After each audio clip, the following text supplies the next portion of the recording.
ఏంది మస్తానన్న డ్రగ్స్ కథ ఏంటి? బయటంతా జనాలు తెలుగు డ్రగ్స్ పార్టీ అంటా ఉన్నారు. ఇది ఫస్ట్ సిబిఐ ఐడెంటిఫై చేసి ఒక లెటర్ ఇచ్చింది. ఆపరేషన్ గరుడాలో భాగంగా మేము తనిఖీలు చేస్తుంటే మాకు సో కంటైనర్ లో 25,000 కిలోల డ్రగ్స్ బయటపడ్డాయి. దాని మీద కేసు ఫైల్ చేసాం, ఫర్దర్ ఇన్వెస్టిగేషన్ స్టార్ట్ చేసాం. సో అసలు ఈ వీళ్ళు మెన్షన్ చేసిన ఆ డ్రైవర్ ఎవరికైతే బ్రెజిల్ నుంచి విశాఖకు వచ్చిందో ఆ కంపెనీ సంధ్య ఆక్వా ఎక్స్పోర్ట్స్ ప్రైవేట్ లిమిటెడ్ అనే కంపెనీకి ఆ కంటైనర్ వచ్చిందనమాట. వీళ్ళు ఆ కంటైనర్ ను బుక్ చేశారు, అది విశాఖకు వచ్చింది. డెలివరీ బ్రెజిల్ నుంచి వచ్చింది, వీళ్ళు అది తీసుకోవాలా. ఈ మధ్యలో అది పట్టుబడింది. సో అసలు ఈ సంధ్య ఆక్వా ప్రైవేట్ లిమిటెడ్ అనేది ఆ కంపెనీ డీటెయిల్స్ కానీ చూస్తే, ఈ Sandhya aqua exports private limited managing director ఎవరంటే వీరభద్రరావు కోనం. ఇతని సన్ను దీనికి మళ్ళీ డైరెక్టర్. అతని పేరేంటి? కోటయ్య చౌదరి కోనం. సో ఈ ఎంటైర్ ఎపిసోడ్ లో వీళ్ళకి ఎవరెవరితో సంబంధాలు ఉన్నాయని కానీ చూస్తే మనం, వీళ్ళంతా కూడా టీడీపీ నెట్వర్క్ లో ఉన్నారు, పురంధేశ్వరి గారి నెట్వర్క్ లో ఉన్నారు.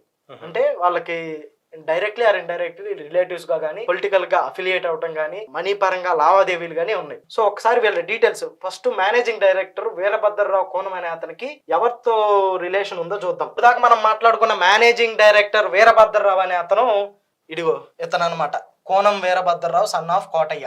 సో ఇతనికి టీడీపీ మాజీ ఎమ్మెల్యే ఆళ్లపాటి రాజేంద్ర, ఇప్పుడు ఆళ్లపాటి రాజా అంట చూసావా, టీడీపీ నాయకుడు నడుస్తుంది. ఇప్పుడు టికెట్ దొరకలేదు, అంతా గందరగోళంలో ఉన్నారు, తెనాలి అనుకుంటా. సో ఇతనికి ఆర్థిక లావాదేవీలు ఉన్నాయి. ఈ కోనం వీరభద్రరావు అనే అతను గుంటూరులో విజయ బ్యాంక్ లో, బ్యాంక్ ఆఫ్ బరోడాలో లోన్లు ఇప్పించేదానికి, ఆళ్లపాటి రాజేంద్రకి లోన్లు ఇప్పించేదానికి ఇతను పూచీకత్తుగా సాక్షి సంతకంగా ఉన్నాడు. అంటే ఇలా ఆర్థికంగా రిలేషన్స్ ఉన్నాయి అనమాట. ఇది వీరభద్రరావు ఒక్కడే కాదు, ఇతని కొడుకు కోటయ్య చౌదరి రిలేషన్స్ కూడా టీడీపీ, అందరూ టీడీపీ పార్టీ నాయకులే. వాళ్ళ ఎవరాలు చూద్దాం ఒకసారి. ఇప్పుడు మనం మాట్లాడుకున్న కోటయ్య చౌదరి, కోనం కోటయ్య చౌదరి సంధ్య ఆక్వా ఫుడ్స్ ఓనరు. సో ఇతనికి ఎవరితో రిలేషన్ ఉంది? రాయపాటి జీవన్. ఇతను ఎవరు? టీడీపీ సీనియర్ నేత రాయపాటి సాంబశివరావు మనవడు. రాయపాటి సాంబశివరావు అంటే గుర్తొచ్చింది, ఏనే కదా పేరేం పేరు? తారా చౌదరి. ఇదే ఏనే కదా, అదే రాయపాటి సాంబశివరావు అంటే. బట్ తారా చౌదరి కూడా ఇలాగే ఈ డ్రగ్స్ వ్యవహారం గానీ, అప్పుడు కూడా ఇలాది ఇష్యూ అయింది. అంతా ఇదే క్వార్టరీలో ఉంటది, ఈ చౌదరి క్వార్టరీలోనే ఉంది. సో ఈ ఒక్క రాయపాటి జీవనే కాదు, దామచర్ల సత్య అనే అతను టీడీపీ ఒంగోలు అభ్యర్థి, ఇప్పుడు దామచర్ల జనార్దన్ తమ్ముడు. అతనికి కోటయ్య చౌదరికి క్లోజ్ రిలేషన్స్ ఉన్నాయి. ఇక్కడి నుంచి మళ్ళీ చైన్ రియాక్షన్ ఏంది? ఈ దామచర్ల సత్య అనే అతను ఇదిగో మళ్ళీ ఇక్కడ చంద్రబాబు నాయుడుకి అత్యంత సన్నిహితుడు. The great visionary leader Chandrababu నాయుడుకి ఈ డ్రగ్స్ కేసులో ఉన్నటువంటి దామచర్ల సత్య అనే అతనికి చాలా క్లోజ్ అఫిలియేషన్స్ ఉన్నాయి, క్లోజ్ రిలేషన్స్ ఉన్నాయి. అట్ ద సేమ్ టైం వాళ్ళ అన్నని ఎమ్మెల్యే అభ్యర్థి, అంతకుముందు ఎమ్మెల్యేగా కూడా చేస్తున్నాడు. కొంపదీసి చంద్రబాబు నాయుడు ఏమన్నా ఓడిపోతా అన్న భయంతో ఈ మధ్య డ్రగ్స్ కూడా తీసుకోవడం మొదలెట్టాడే ఇంది. చంద్రబాబు నాయుడు అనే కాదబ్బా, ఈ మధ్య లోకేష్ గాని, పవన్ కళ్యాణ్ ఇలా ప్రసంగాలు, మాటలు చూస్తుంటే ఆ ప్రవర్తనే ఏదో ఒక బోధలో కొకైన్, హెరాయిన్ తీసుకున్న వాళ్ళు మనం చూస్తుంటాం కదా సినిమాల్లో, సేమ్ అదే టైప్ లో ఈ పవన్ కళ్యాణ్ అయితే ఊగిపోతా మాట్లాడుతుంటాడు. ఈ జెండా సభలో కూడా ఆ మాదిరిగానే ఊగిపోయాడు ఉంటుంది కదా. జెండా సభలోనే కాదు, వాడు ఆ వారాహి ఎక్కినా, ఎక్కడికి వచ్చినా, ఏది చేసినా, లోకేష్ అయితే నేను మూర్ఖుడిని అంటాడు కదా లోకేష్. ఎన్ని ఇల్లు ఎక్కించుకొని ఇంజక్షన్లు పొడుచుకొని వచ్చి మాట్లాడుతున్నారు కావాలి. అంటే అబ్నార్మల్ గా ఉంటది వాళ్ళ బిహేవియర్ స్టేజ్ ఎక్కితే. ఇంకేం చేస్తారు చెప్పు, వాళ్ళు ఖచ్చితంగా ఓడిపోతారని వాళ్ళకి తెలుసు. ఇది ఇంతటితోనే ఆగల, దీంట్లో ఇంకా టీడీపీ నాయకులు ఉన్నారు. దీంట్లో ఇంకొక అతను ఎవరంటే ఇదే కోటయ్య చౌదరితో నువ్వు కానీ ఇతను ఫేస్ గాని గుర్తుపెడితే, ఇప్పుడు దాకా మనం మాట్లాడుకున్న కోటయ్య చౌదరి ఇతను ఎవరంటే ప్రెసెంట్ ఎంపీ, ఇప్పుడు టీడీపీ నర్సారావుపేట ఎంపీ అభ్యర్థి లావు శ్రీకృష్ణదేవరాయలు, విజ్ఞాన్ కాలేజీ వీళ్ళదే. సో ఈ కోనం కోటయ్య చౌదరికి టీడీపీ నర్సారావుపేట ఎంపీ అభ్యర్థికి very very very close relations ఉన్నాయి. దానికి కావాల్సిన ఆధారాలు ఇవి. ఓహో, అట్లయితే ఇది ఇలా కాలేజీ స్టూడెంట్స్ అని అంటే వీళ్ళు ఈ డ్రగ్స్ ని చంద్రబాబు నాయుడు కోసం అయితే ఒక ప్యాకెట్ 2 ప్యాకెట్లు తెస్తారు.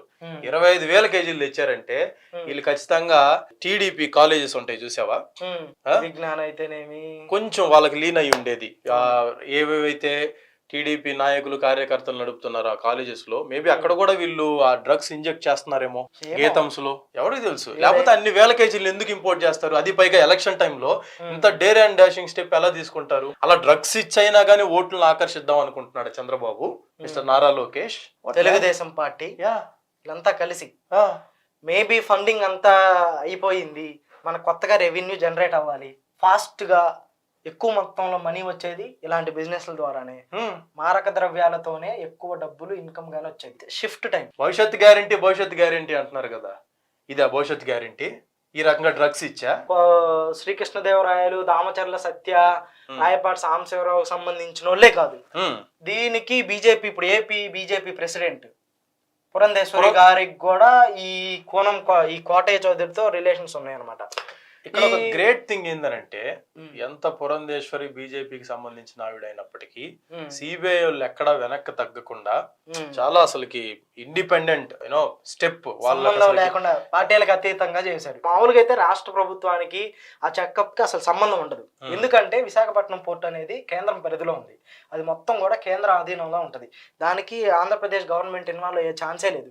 ఫర్ ఎగ్జాంపుల్ ఇప్పుడు ఒక నేరేటివ్ కూడా రావచ్చు, ఇది టీడీపీ వాళ్ళు కాబట్టి టీడీపీ వాళ్ళని కావాలని పట్టించారని డౌట్ రావచ్చు. అసలు టీడీపీ వాళ్ళని కావాలని పట్టియాలంటే ముందు స్టేట్ గవర్నమెంట్ కి ఇన్వాల్వ్మెంట్ లేదు, దెర్ ఈస్ నో ఛాన్స్. ఇక్కడ టీడీపీ వాళ్ళు ఆల్రెడీ బీజేపీతో పొత్తులో ఉన్నారు, టీడీపీని పట్టియాలంటే ఎందుకు పట్టిస్తారు? సో ఇది ఒక ఇండిపెండెంట్ గా జరిగింది, ఆ ఇండిపెండెంట్ గా జరిగి ఐడెంటిఫై అయిన దాంట్లో ఆటోమేటిక్ గా లింకులు వీళ్ళకి చూస్తే వీళ్ళందరూ కనెక్ట్ అయ్యండి. అసలు వైసీపీ మీడియా విధానమే ఎలా ఉంటదంటే, నేను చూసినంత మేరకు నిదానమే ప్రధానం అన్నట్టు పోతుంటారు. ఎప్పుడైతే ఈ న్యూస్ బయటకు వచ్చిందో డ్రగ్స్ వ్యవహారం, అసలు అది ఏంది విషయం ఏమో అసలు చూసి చూడకుండానే సప్న ఇది వైసీపీ వాళ్ళది, అసలు ప్రూఫ్స్ ఏం లేవు. టీడీపీ వాళ్ళు డైరెక్ట్ ఇది వైసీపీది, వైసీపీ వల్ల రాష్ట్రం నాశనం అయిపోయింది, వైసీపీ వచ్చిన తర్వాత గంజాయి హబ్ గా మారింది, వైసీపీ వచ్చిన తర్వాత అసలు డ్రగ్ కాటేల్ అయిపోయింది రాష్ట్రం. వైసీపీ సోషల్ మీడియా ఎప్పుడైతే ఆధారాలతో వచ్చిందో తప్పుపడిపోయారు. మొన్న గీతాంజలి విషయంలో కూడా అంతే చేసి, గీతాంజలినే కాదు ఏదైనా సహజంగా టీడీపీ గుణమే అలాంటిది. వినదగుని ఎవరు చెప్పినా విననంతనే వేగపడక అనే సామెత, అదేదో మాకు రాదు, మాకు వర్తించదు అన్నంత రేంజ్ లో మేమే అతీతులం, మేము ఇంకంతా విజువలైజ్ చేసుకుంటాం అన్న రేంజ్ లో మొత్తం ఇట్లా బయటకు వస్తారు. తీరా వచ్చిన తర్వాత అవతల ఎప్పుడైతే ఎవిడెన్సెస్ ఆధారాలతో సహా బయటకు పెడతారో సైలెంట్ అయిపోతారు, విక్టిమ్ మోడ్ లో కూడా వెళ్తుంటారు ఒక్కొక్కసారి. అయ్యో మేమేం చేసాం, మమ్మల్ని ఎందుకు ఇలా అంటున్నారు, చూడు వేధిస్తున్నారు, కేసులు పెడుతున్నారు, ఏంటి రాక్షస పాలన అని చెప్పేసి తిరిగి మళ్ళీ వెళ్ళని అంటారు. అదే నిన్న ఈవెన్ ఇది కూడా నిన్న హైలైట్ అవుతుంది, న్యూస్ బ్రేకింగ్ వస్తుందని చెప్పి సడన్ గా లిస్ట్ వదిలేదు తాతయ్య, డైవర్ట్ చేయడానికి తాతయ్య లిస్ట్ వదిలేడు. సరే లిస్ట్ వదిలినా కూడా అసలుకి వీళ్ళకి ఇప్పుడు ముందు నొయ్యే వెనక గొయ్యే మాదిరిగా అయిపోయిందబ్బా. ఏది మాట్లాడినా దొరికిపోతున్నారు, ఏది చేయాలన్నా అడ్డంగా బుక్ అయిపోతున్నారు. అదే నువ్వు సీట్లు ఇచ్చి డైవర్ట్ చేద్దాం అనుకున్నాడు కదా, తీరా ఇచ్చిన సీట్లు కూడా అది ఏ రకంగా అది వాళ్ళకే మళ్ళీ రివర్స్, ఎక్కడ మాకు టికెట్ లేదని వాళ్ళే మళ్ళీ తగలేయటం మొదలు పెట్టారు ఆ టీడీపీ ఆఫీసుల ముందులే. అది కాదబ్బా, ఏదన్నా క్యాంపెయిన్ చేద్దామంటే ఫెయిల్ అవుతుంది, ప్రోగ్రాలు చేద్దామంటే ఫెయిల్ అవుతుంది, సోషల్ మీడియా ట్రెండ్లు చేద్దామన్నా ఫెయిల్ అవుతుంది. ఏం చేయాలో అర్థం కాక నిరాశ నిస్పృహలతో చంద్రబాబు నాయుడు గారు అయితే సతమతం అవుతున్నాడు. నాకు తెలిసి ఇన్ని ఛాలెంజెస్ ఆయన 40 ఏళ్ళ ఇండస్ట్రీలో రాజకీయంగా ఇంత సెట్ బ్యాక్ కానీ ఇన్ని ఇబ్బందులు కానీ ఎప్పుడు పడి ఉంటాడు. ఇబ్బందులు అంటే ఏదో వేరే వాళ్ళు పెట్టేది కాదు, తన పార్టీ తనకి అనుకూలించకపోవటం, గెలిచే అవకాశాలు లేకపోవటం, ఈ డ్రగ్స్ అని అయ్యని అని తెచ్చి మళ్ళీ వాళ్ళ మీద పడటం, ఏం చేయాలో అర్థం కాక కింద మీద పడి చస్తున్నాడు. అసలుకి ఎలక్షన్స్ లో డబ్బులు పంచుదాము, బిర్యానీ ప్యాకెట్లు ఇద్దాం, ముందు పంచుదాం అనే కల్చర్ మన ఆంధ్రప్రదేశ్ లో ప్రవేశపెట్టిందే మన చంద్రబాబు నాయుడు. నిజం ఇది, ఈవెన్ టీడీపీ నాయకులను అడిగినా కూడా వాళ్ళు కూడా ఇప్పుడు ఇంకేందనంటే ఈ చావో రేవో పరిస్థితుల్లో డ్రగ్స్ కూడా తీసుకొస్తున్నాడు. మేబీ దాన్ని కూడా ఇప్పుడు ఇంట్రడ్యూస్ చేస్తున్నాడేమో. అప్పట్లో డబ్బుని మద్యాన్ని ఎలా ఇంట్రడ్యూస్ చేశాడో అదే మాదిరిగా నెక్స్ట్ లెవెల్ కి మొక్కై వంగనది మానై వంగున అన్నట్టు ఇప్పుడే ఈ మూమెంట్ లోనే ఈ 2024 ఎన్నికల్లోనే టీడీపీకి 0 ఓట్లేసి 0 సీట్లు ఇచ్చి వాళ్ళని భూస్థాపితం చేసేయాలి.